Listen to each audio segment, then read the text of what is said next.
Hello. Well, I'm so excited to be back in another week, and this is a Monday. So I am super pumped to have the podcast starting again. Today we're on book 90. For those of you who are new to the podcast, now if you like it, please hit the subscribe button and hit the bells and all that stuff and share it if you think it's useful to somebody. So I'm gonna let Chris introduce the book and let's get on with it. Yeah, excited to be back as well. I love We've talked, Monday. yeah, we've talked about this a lot. What's your favorite day of the week? This isn't a topic I want to dive into today, but something for everybody to think about, and we can revisit it later. But what's your favorite day of the week?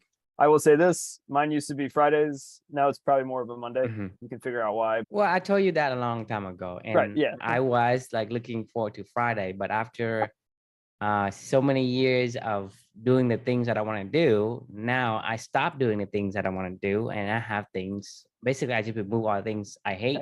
Now Excited it's to just a fire thing up that the I week. love, and I can't wait for it to come back. And so Exactly. Monday is always my best day, my favorite days. Exactly. So something, bonus thought for the day. What's your favorite day of the week and why? Mhm. If it's not, if you're not excited to start, if Monday's your worst day of the week, then Yeah, that means you need to you should probably change think your about it. Right. routine. So what is Right. it that you don't want to do? What's it you hate to do? If that's the Right. case, then try to figure out how to transition out of it, how to cut it away from your life. Agreed. So fun little side note, but I've talked about that a lot over the past couple of years. So I couldn't agree more. But today, the book 90 that we'll be talking about is a book called Angela's Ashes it's a memoir by the author Frank McCourt. Have you ever heard of this book before or familiar with it? No, I have not. It's a Pulitzer Prize winning book, actually, and it's Oh, about wow. it's Okay. about Frank McCourt's life. So he's the author, and the quick background on the story. I mean, it's really not that. I don't know. I didn't learn a ton about the story. I'll get into it in the reflection necessarily. This wasn't like a big learning book, but like I think the really cool thing about this book was Frank just wrote about his life, and he had a pretty interesting life. He grew up as an Irish immigrant in Brooklyn, and they were super poor. I think he had 4 or 5 brothers and sisters over the course of his life, and he was the oldest of the family, and his dad was a drunk, and he could never keep a job. He would just, every time he would have a job, he would go out and get drunk and drink his wages away and then get fired. And his mom was named Angela. That's the title, Angela's Ashes. And Hmm. it's they had to move back from Brooklyn back to Ireland, and he spent most of his childhood growing up in Ireland, super poor, and scraping by every single day and picking up coal pieces off the side of the road so they could have like a light a fire, and taking care of his brothers and sisters. And a couple of his siblings died. He had a sister that died. He had 2 little brothers that died. They were twins. He had a pretty rough life in general, but the story is kind of told from his perspective as a young kid growing up. It's actually a really interestingly written book. He writes it as an infant, toddler, or a young adult as he's growing up. So it's kind of like that whole perspective of, I'm 7 years old and my little sister just died. That's the perspective that he's giving. It's not like some big introspective adult. It was somebody came over and brought us food, and that was cool because we never got to eat stuff like that. So it's kind of humorous at the same time as dark, at the same time as depressing, at the same time as like it's this guy's life. It ended when the end of the story was when he was 18 or something like that, and he ended up going back to the U.S. And that was kind of the end of the book in general. It was just his whole childhood growing up in poverty with his mother and his father and Ireland. Anyway, it was an interesting book. The title of this reflection that he made me think about after finishing his story is, your story matters, so share it with the world, right? The beginning of the introduction to this book, actually, Frank McCourt talked about his professional career in some way, shape, or form. I can't remember exactly what he did, but I think he was like an English teacher or like a writing professor or something like that.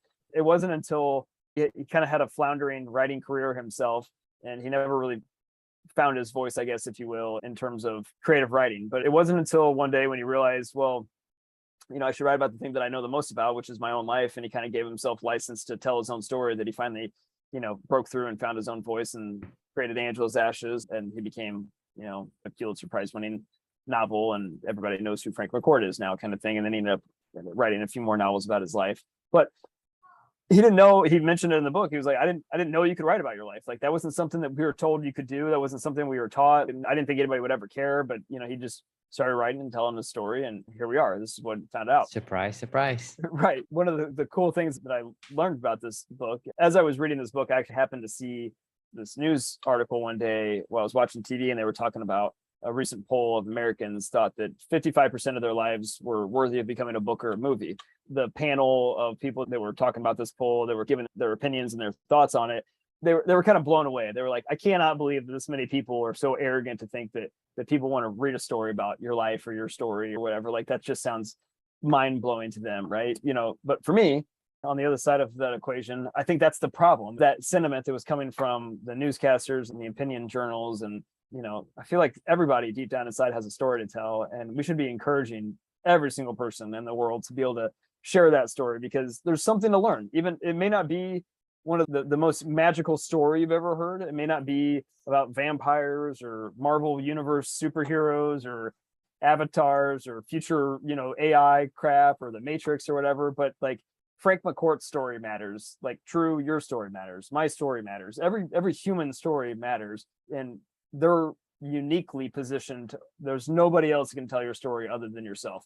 So if there's a big lesson I've learned over the past couple of years, it's, don't be afraid to tell your story. I tried to tell Amelia's story and how she changed my life, and that's what we're doing with Your Magical Learning. I don't care if anybody cares about this stuff. It doesn't matter to me. It makes me feel good to be able to share who I am and what's important in my life. And if it can inspire somebody else, then that's great. I finished off this reflection saying, I hope in, 100 years from now that 100% of Americans feel like they're worthy of being able to tell a story, and that people should understand that that's valuable, and that we should all have the ability to hear each other's stories. I just hope that they are brave enough to go tell it and write it down and share it with the world, and if they are, I'm ready to listen. So that was the reflection for the day. So yeah, I'd love to get your thoughts. Yeah, it sounds really cool. I think that people think using logic, but they connect with emotions. Right. And emotions, to me, it's what I find interesting in other people, because that's what makes me remember that person the most. I can see futuristic movies, or I can see things that is really great, or somebody's doing whatever.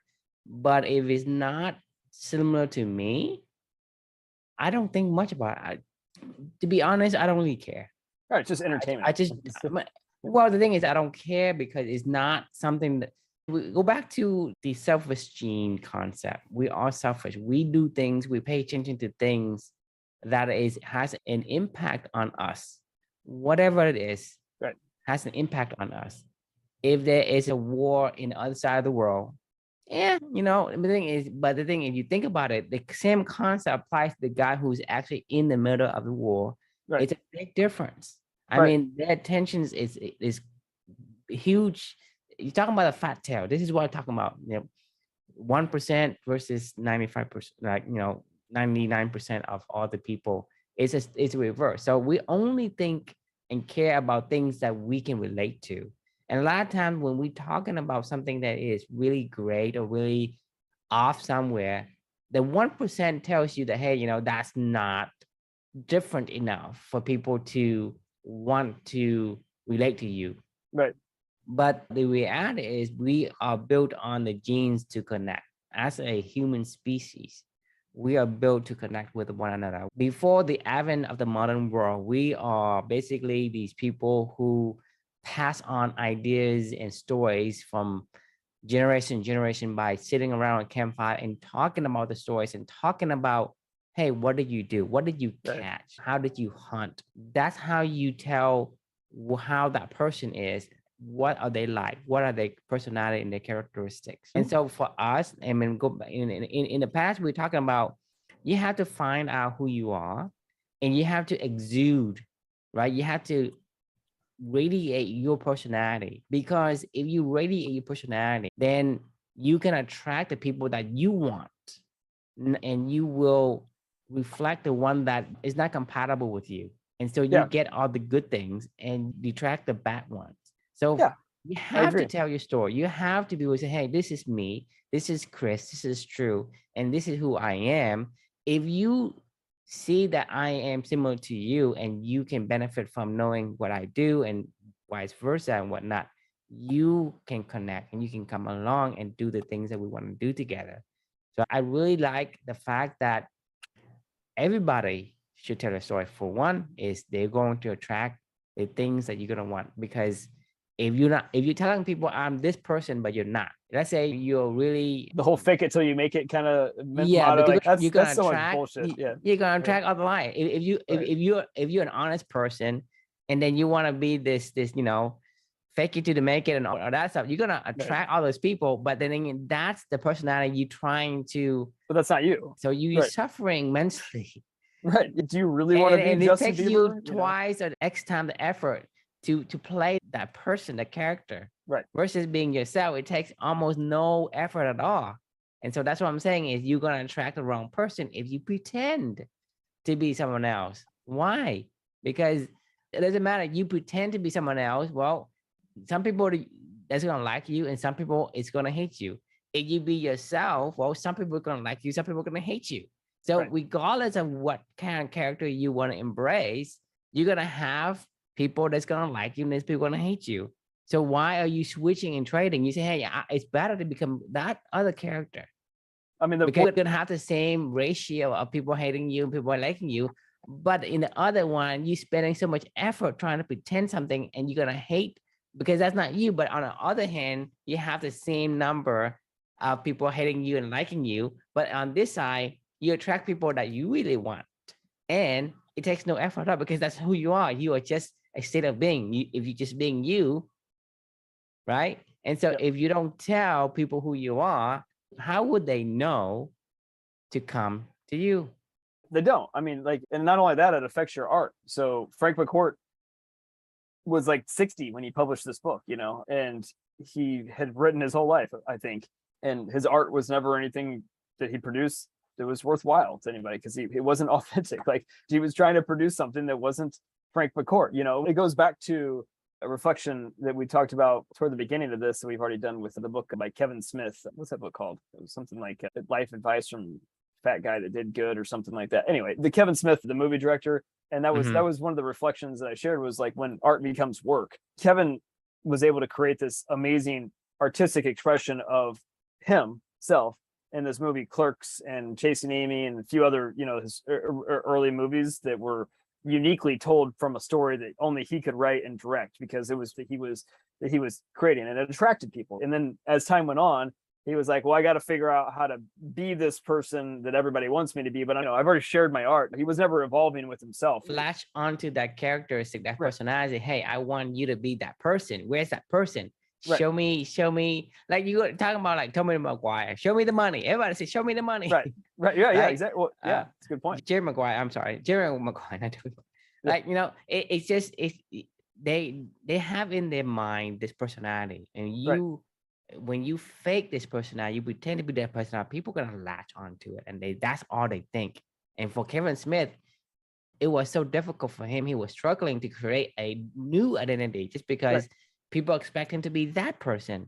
And he wasn't an 18-year-old that worked at a convenience store anymore, like his life had evolved. He had a different story that he wanted to tell. It's great that he was willing to take a risk to share at the beginning, but this is how art works, right? Frank had to share his own art with the world. This project that you and I are doing, this is an artistic reflection. This is not, when we look back on this, when we're, in our 60s or something like that, and we're doing other stuff for Club Mini, we'll probably, I don't know. I'm not going to say that all of it's going to be irrelevant, but I would say the good majority of it will probably look back and go, "Oh man, I can't believe that was my thoughts." It's going to be relevant to Like, somebody. I mean, right, that's the beauty of the world with variety of different type of people, right? They're saying, someone's trash is the person's treasure. It's the same thing. It's whatever you do, somebody going to find the benefit to it. But if you don't share it, right. It cannot be benefit to anyone. So it's not even you have to share for your whole life. I think you should be sharing continually because you're going to evolve. Your story is going to evolve. New things are going to happen. Find new creative outlets and ways to express who you are through the only unique perspective that you can have, which is yourself. The book that I wrote has so many implications of stories like this. I can't imagine being a poor kid growing up in Ireland that has to pick up coal on the side of the road to heat my tea in the morning and have multiple of my brothers and sisters pass away and have my dad be a drunk. I mean, I can't imagine that life. Like through Frank sharing a story, I can, and I appreciate that. But at the same time, people can't imagine my life and I can't imagine your life. We're not supposed to, you can't do that. You're the only person that can bring your story out there. So the less if you stop sharing, if you only share once like Kevin Smith did, and then never, and then you stop sharing, like shame on you. If you never share, shame on you. You should always be sharing, and you should always be bringing yourself into and turn it into meaningful work and art that you can share with other people, that only you can bring into this world, because only I can bring these stories into the world. Only you can bring your story into the world. Like nobody else can do that. I mean, and it's I mean, that's it. I mean, it's like, it's shame on me if I don't do it, and shame on you if you don't do it. And I can't wait to hear it, honestly, because whatever, at some point in time, whatever you're going through will be relevant for me and wanting to hear at some point in stage in my life, right? And that's what we're doing this for. So I want to address that statistics about this. The Americans want to think life is worth sharing, because for me is with the YouTubes and the social media and all that. I don't know about you, but I watch movies less frequency than I watch people on YouTube or on Facebook or on whatever. Oh, yeah. Right. I mean, and so you're asking me, are these people, or say, hey, am I producing this professional fantasy land about superheroes, vampires, and magical worlds and avatars and all that, right? I mean, these just regular people, but because it appeals to my emotion, for whatever, look at Facebook. We are so addicted to Facebook, TikTok, sharing LinkedIn. Yeah. I mean, like I'm in a day, I probably spend like 3 to 4 hours, and I'm not the kind of guy that is very sociable. I'm an introvert, right? That's how I was raised, and in my environment, I'm an introvert. But I'm on social media, and I'm only like, for me on LinkedIn, I'm on LinkedIn all the time. If you message me on LinkedIn, I'm probably gonna see it, and I'm, if relevant to me, I'll reply, because I'm always on, and that's one platform, right?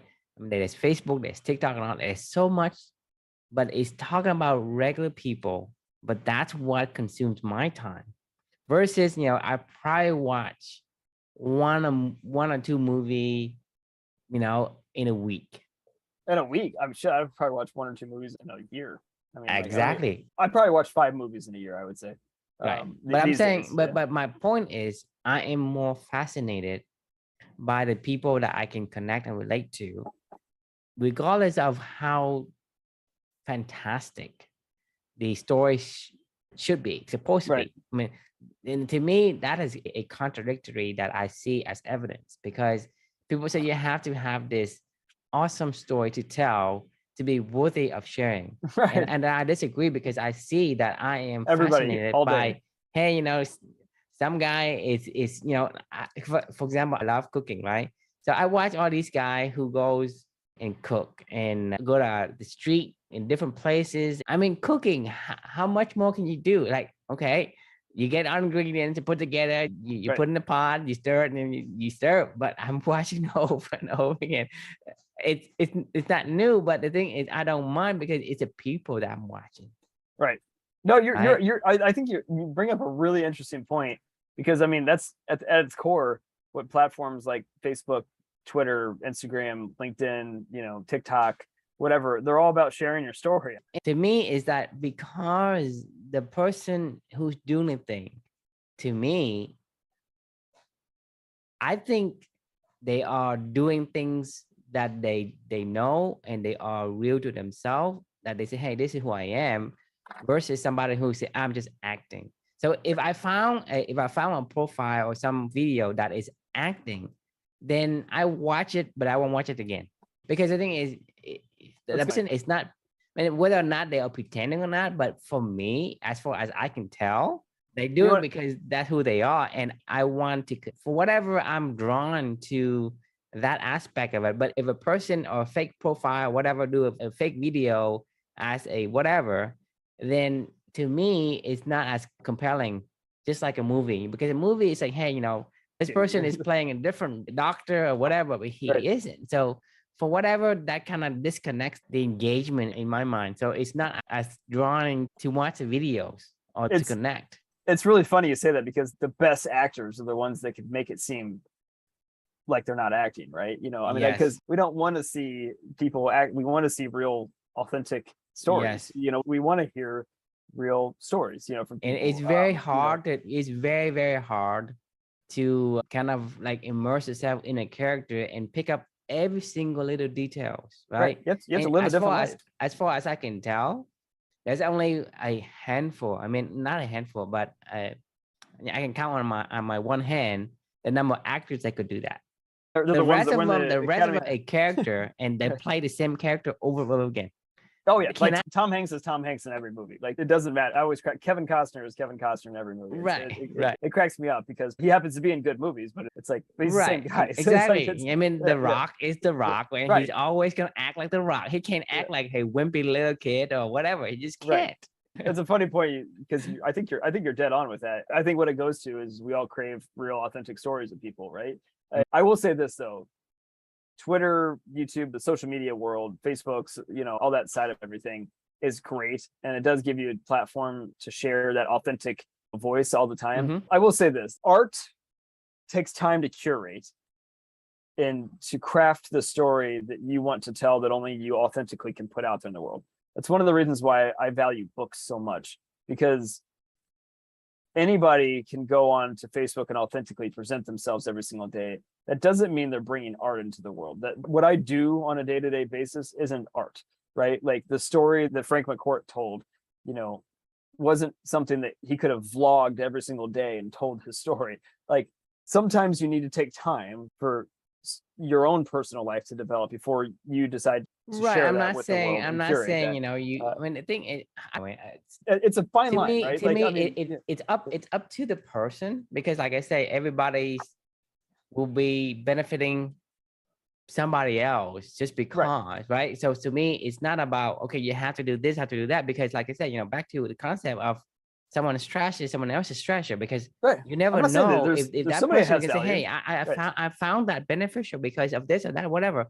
We never know. And to me, I say, well, there are things on the social media that it doesn't appeal to me, but there are certain things that does. So I'm gonna select the one that does. We've talked about this in another reflection. Volume is the key, right? Like I'm not ever like we just said at the beginning of this reflection. Tell your story. I don't care how you tell it. Just tell your story. So it's contradictory for me to say, curate it a little bit.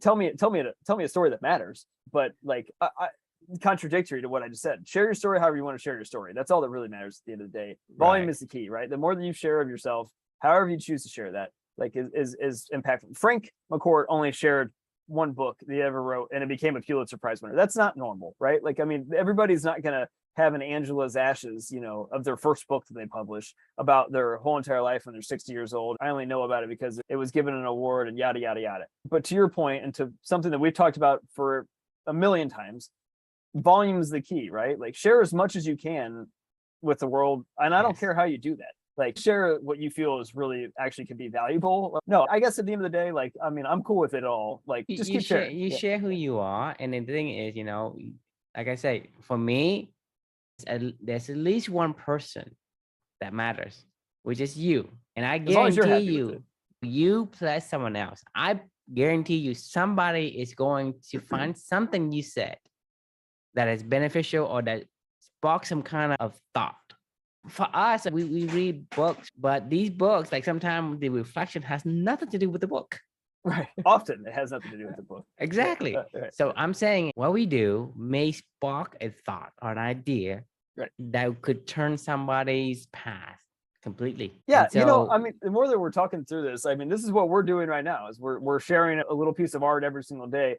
Like, is this super curated? Did we plan this out beforehand? No, I spent like an hour writing this, and this is months ago, obviously. But like I spent like an hour a couple months ago writing this reflection, but we didn't prepare for this, like we're not, this isn't some scripted conversation that we're trying to make sure that we get a really clear point across or whatever. We're not editing these videos after we're done with this stuff. I mean, there's a million ways that we could make this better and make it more easy to consume and more curated to get to the point, but we don't care. Like, I mean, to your point, I don't really care. Like, I mean, we're just sharing a conversation that you and I would be having anyway and putting it out into the world. So you're right. Like, I mean, we're sharing our lives and we're sharing our thoughts and we're sharing our stories, and we're doing it every day. The more you can share, the better. Share away all day, every day. And if you have something really special you want to share, then fine. Take that time to make something really special and turn it into that curated, beautiful piece of art. Share however you the way that you want it. It Right. takes no effort for you. Right. Because if it takes effort, then you're not going to continue to share. It's just too much work, is the, and so you have to be Gotta yourself. When align. you be yourself, it's effortless. This is who I am. This is what I exude, regardless of what I do. I'm going to exude and radiate the same characteristic and the same personality, right? And if somebody finds that beneficial, somebody finds that inspirational, right? Then they come to you, they attract you, and more likely that you and that person can, you know, combine your resources and put your heads together and create even better. You're talking about the loon shot factory, and these things, it will come just because you attract the right people. It's matching you on the same personality and wavelength, and working with them is going to be joy for you, versus you pretend to somebody else, and then you're gonna attract the wrong people, and then you're gonna have this disagreement, this clashing, because you don't have the same thought.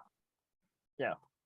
No, I agree. The further that gap grows between the actions you're living in your life and who you really are at your core, the further that gap grows, whether or not it's by intention or by design, the further that gap grows, the more that your anxiety, panic, Right, because it depression basically sets in, you because you you're like, go, your body has a certain patterns, and right, essentially when you're doing something that's not you, you actually trying to flip it upside down. So all of your cells in your body, it is, is basically on its head, right. and it's going to give you the stress hormone and say, hey, something is wrong. It reminds me of, do you remember, we haven't got to this book yet, but you remember when I was talking to you about Will Smith's his memoir? One of my reflections from that one upcoming will be about method acting, and how, like, he literally, like you said, he not only did he fake it till he make it. I mean, he pretended to be somebody else, and it messed. Do you remember Heath Ledger when he did Batman, Yes, yes. as Joker? I mean, he talked about this before he. I mean, I don't know if he committed suicide or not. I know he had an drug overdose, but he was like depressed because he was living his life as the Joker, and that dude's a psychopath, and like he was method acting hardcore into that, and that could be depressing as hell if you went to bed every night thinking you were, serial murderer that's trying to cause mayhem and kill. And then you don't have the like, infrastructure to sustain that kind right, of a mindset, because I mean, to some of these people, like for example, you went through an atomic bomb of huge magnitude. right, It takes a lot of energy to change you from your path, because you have an anchor, and you could take on tremendous, like for example, you're talking about hot things, but hot thing, right? You can become a CEO and it could fail, and you have to fire people and let people go and all that. To you, that's nothing compared to your atomic bomb. So you can take that mental exhaustion, your mental fatigue, no problem.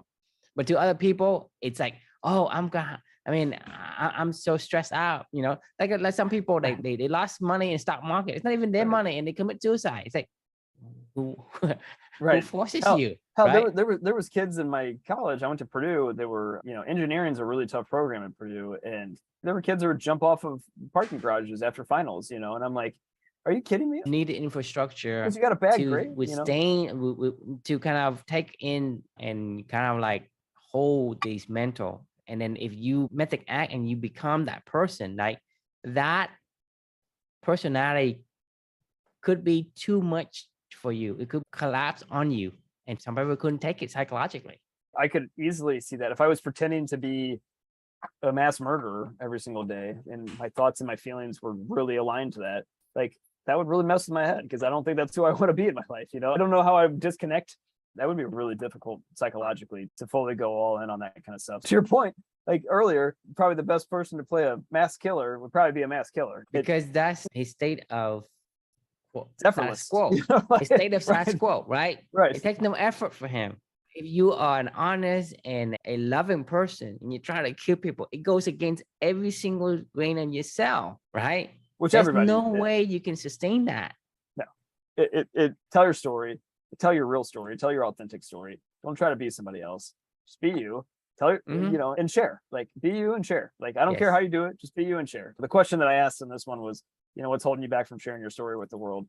Something to ponder. I mean, there's a lot of people that feel like they're not worthy. There's at least 45% of America that feels like their story isn't worthy of I think there's more than that. Majority of people think that because the ideas that is getting spread the most is just from a few individuals, not the masses, right? whatever people know about is always about, hey, there is one or two individual that creates this movement, and then everybody say, okay, I'll get it with it. But really, it's not important enough for them to even like go out and put effort in it. They just say, oh, I just go along with it just because, hey, Right. I don't have the energy to fight, to argue or to find Yeah. reasons opposed to it. So I say, okay, and that sounds fine, Sure. right? Yeah. And Right. so for Sure. me, I think majority of the people think that their life is not. Can you ask me, okay, tell me good news, tell me good news for the day. I struggle to find that because I don't know what I do is good news to you, Right. Good right? So point. I struggle to find, oh well, clean my yard, is that good news to somebody? It is, Right. right? You got to do some but gardening today. but Yeah. like, oh no, I fly to Mars and I feed the aliens Right. and save Earth that no one knew about. Yeah, that's, to me, it would be good news, and that's what people think, and that's what we're conditioned to think. So Yeah. more than the number of people think that their life is just ordinary. Right. But in my mind, ordinary is good. It's not even ordinary is good. Ordinary is extraordinary. I mean, it's Frank McCourt's life. I mean, I mean, You he don't had want Frank's you don't life. want his life. Like, why would you want to hear about his shit life? That It's like you say, wow, you have time to this is go and clean your yard. You have a yard? Shit. right. Like, I mean, well, Frank McCourt don't have a yard. I'm not gonna lie to you. When I was reading this book, I was like, man, I didn't love this book. I feel like you could say this. I want people to say the same thing about my book. I don't want them to love my book. I just want them to hear my Amelia's story, and I want them to hear how she changed my life. I don't care what that does for you. There is no message or theme or like lesson that needs. I don't know what that is. I mean, I tried to weave a theme through mine at least. I mean, he didn't even try to put a theme through it. It was like literally like, here's just like my life. Yeah. But it is what it is. Like, here's my story. Like, it doesn't matter. Somebody will find value in it somewhere, and the only way that they won't find value is if you don't share. Like, that's the only way. And that's a shame. Right. And that's what life's about, right? It's helping other people and sharing your story. And I mean, imagine living on a planet without a single person. Be awful. I mean, right? And that's what you're doing. So right. I think the joy that you feel only because you have other people to share it with. Just like I asked you, if you make $1 billion and you can't tell anyone, right? You have this huge success, right? But you can't tell anyone. Yeah, you it. Remember the compound effect when his buddy was dying and he told him it's the point. It's about the people you're around. It's about how you live your life, being true to yourself. It's about so much. One of my core values is don't do it alone. I tried to do the first episode by myself, and I was like, this sucks. Like, I was just reading off my own. I'm like, I don't want to just read my own reflection.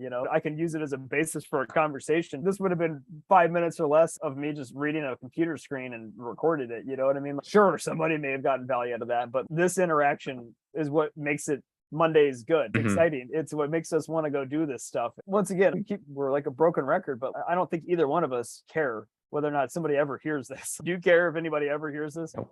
I don't either. I don't care, and I'm the guy that don't lie because lie takes energy, and I'm the kind of guy that likes conserve energy. To me, like, people call me the laziest person because I don't want to do things. Because I'm a programmer. If I have to do something twice, I build a function that does it. Fair enough. Automate that shit, right? So like, the reason I even say that is because for a long time, I felt the same way, before Amelia. I was like, my life isn't special. I mean, yeah, there's some cool stuff that I do. Yeah, we get to travel. I love my wife, whatever. I like what I do. I mean, I've started a few businesses, but I'm like, my life isn't special. Like, my life isn't Steve Jobs. You don't want to be special. Because when you're special, you're gonna get alienated. Meaning you're like it's lonely at the top. That's the concept. It's lonely at the top. No one can relate to you. You have no friends. Yeah. Yes, you are super. Let's say you are trillionaires, right? No one can be your friend. No one. Let's say Jeff Bezos or Zuckerberg, right? Can he go have a taco with somebody without people? Either they praise him or they hate him, whatever. It's no peace. I mean, There's if no you think, peace for him, and there's no one that is at his level for him to confide in. I'm you know, sorry. I And then agree. and then him and Elon and Bezos and whatever, they always contending and fighting. Hey, mine's better or yours, but whatever. But those are the people that you have to choose. But if you're ordinary, you get billions of people to choose, and there's so many people that you can attract that is on the same wavelength as you are. You have a very joyous life. And to me, what is success? Success is what? Don't miss the Like point. if you build this massive enterprise, It's doing what you want, but you can't how you tell want to do it, anyone. with the people you want to do it with. I mean, it's You can't tell meaningful work anyone. and it's meaningful relationships. Yeah, I agree. I mean, I think about this a lot when I hear Darren. I watch Darren Daily every single day, right? He has a team of people that curate these awesome videos every single day, and I'm like, we could do that. Like, but I'm like, I don't want to do that. Like, I don't like. I mean, like, I don't want to record this for 2 hours or 3 hours or whatever to cut it all up so we can get some very specific, recording that's like very clean and presentable and professional or whatever that goes out there, because that's not who I am. I don't think that's who you are either. Like we meander through conversations, talk about a lot of different shit, have a good time, and that's that. I mean, I don't want this to be Darren Hardy, and Darren Daily, where you can sit here for 5 minutes every morning, get your quick fix of some idea. Like, I mean, yeah, we could have condensed this down to 5 minutes and say, your story matters. Here's why your story matters. It's because XYZ, blah, blah, blah, blah, blah. Smash that subscribe button, share it with your friends. Let's play some nice little video promo and exit and have a nice, like, curated channel. Sure, we could do that, but that's not fun. I want to do that. That's work. This is way more fun. So share your stories. Bottom line, share your freaking story. Get it out there. We're ready to listen. And we appreciate you listening to us if you're still listening to us at this point in time. Any final thoughts? You are doing the world a service, and yourself a service if you attract the right people to you. Agreed. 100%. Okay. And with that, we're out of time. So we'll see you tomorrow. Awesome. Bye.